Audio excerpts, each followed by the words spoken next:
আলাইকুম। আবৃত্তি করছি সৎপাত্র, লিখেছেন সুকুমার রায়।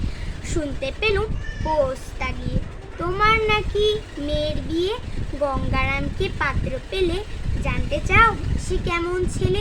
মন্দ নয় সে পাত্র ভালো, রং যদিও বেজায় কালো।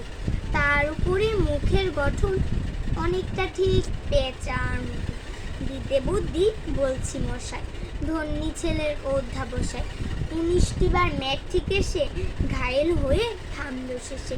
নিঃসহায় গরিব বেজায়, কষ্টে সৃষ্টে দিন চলে যায়। মানুষ তো নয় ভাইগুলো তার, একটা পাগল আর একটা গোয়ার। আর একটি সে তৈরি ছিল, জাল করে না গেছে ইঞ্জিন। কনিষ্ঠ ঠিক তবলা বাজায়, যাত্রা দলে 5 টাকা পায়। গঙ্গারাম তো কেবল ভোগে তিলের জ্বর আর পাণ্ডু রোগে।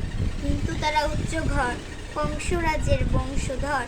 শ্যামলাহিনী বনগ্রামে কি যেন হয় গঙ্গারামে। যা হোক এবার পাত্রকে, এমন কি আর মন্দ ছেলে। আপনাদের যদি ভিডিওটি ভালো লেগে থাকে অবশ্যই লাইক এবং চ্যানেলটিকে সাবস্ক্রাইব করবেন। ধন্যবাদ।